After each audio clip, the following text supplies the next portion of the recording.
Aujourd'hui,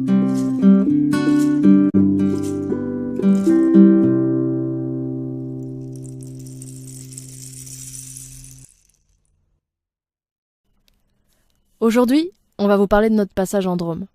La Drôme, c'est là. En fait, on va pas seulement vous parler de la Drôme, parce qu'on a beaucoup voyagé en étant là-bas. C'est vrai. De la Mongolie à l'Amazonie, en passant par les pays d'Europe centrale, c'est un voyage musical que nous ont proposé les artistes qu'on a rencontrés.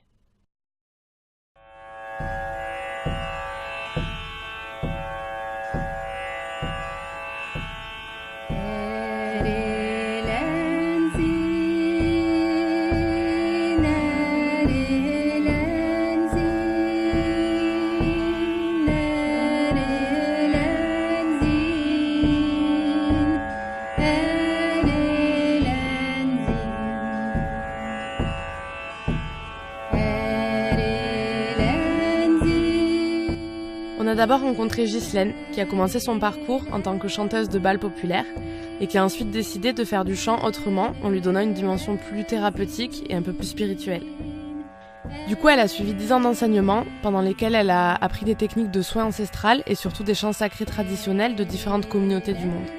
Elle a souhaité partager ce qu'elle a vécu et appris au travers d'un concert méditatif pendant lequel elle invite les gens à voyager dans différentes parties du monde et surtout au travers d'eux-mêmes. Elle propose aussi des ateliers de yoga du chant auxquels on a eu la chance de participer. Il y a des personnes qui savent pas chanter, qui chantent pas forcément juste, qui viennent parce que on va pas chercher à faire du beau comme dans une formation chorale, une formation concert où il faut qu'il y ait un rendu esthétique. On va juste chercher à faire du vrai pour soi. On n'est pas là pour recevoir « Oh là là, qu'est-ce que tu chantes bien et très haut et c'est beau ». Le truc c'est beau parce que l'émotion et comme tu dis cette proximité avec l'être, avec l'âme, avec l'intérieur va créer une vibration, une harmonie qui va directement parler à l'autre dans son cœur et dans son âme. Et l'autre va répondre de la même façon. Et c'est ça qui est beau.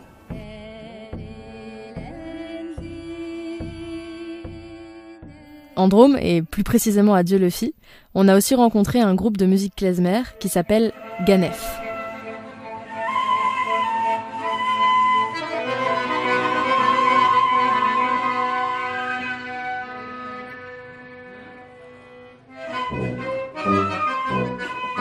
Pour résumer, la musique klezmer, c'est une musique traditionnelle des communautés juives, principalement d'Europe centrale et d'Europe de l'Est.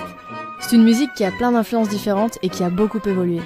Ce qu'on a entendu, c'est plutôt très festif, et ça se joue principalement dans des fêtes, des mariages, etc. Et c'est une musique qui invite à danser.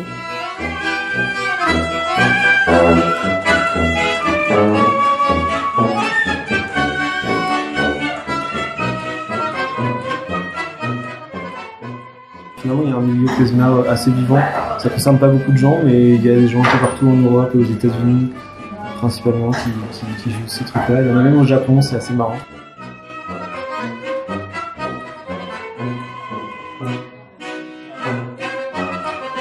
Ça renvoie aussi à peut-être à une façon de donner la musique, c'est-à-dire une musique, elle n'est pas populaire parce qu'elle est populaire, c'est peut-être plus la façon dont on la porte et dont on la donne qui fait qu'elle devient populaire.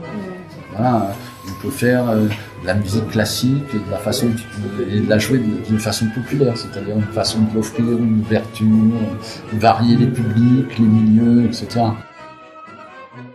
Un style musical, c'est une globalité, quoi. Et il faut plonger dedans, c'est pas une succession de notes, c'est plus que ça. La musique, c'est toujours plus qu'une succession de notes. C'est tout ce qui s'échappe de ça, une attitude, des ornementations, un son, une façon de jouer, un rapport au corps et à la danse, etc.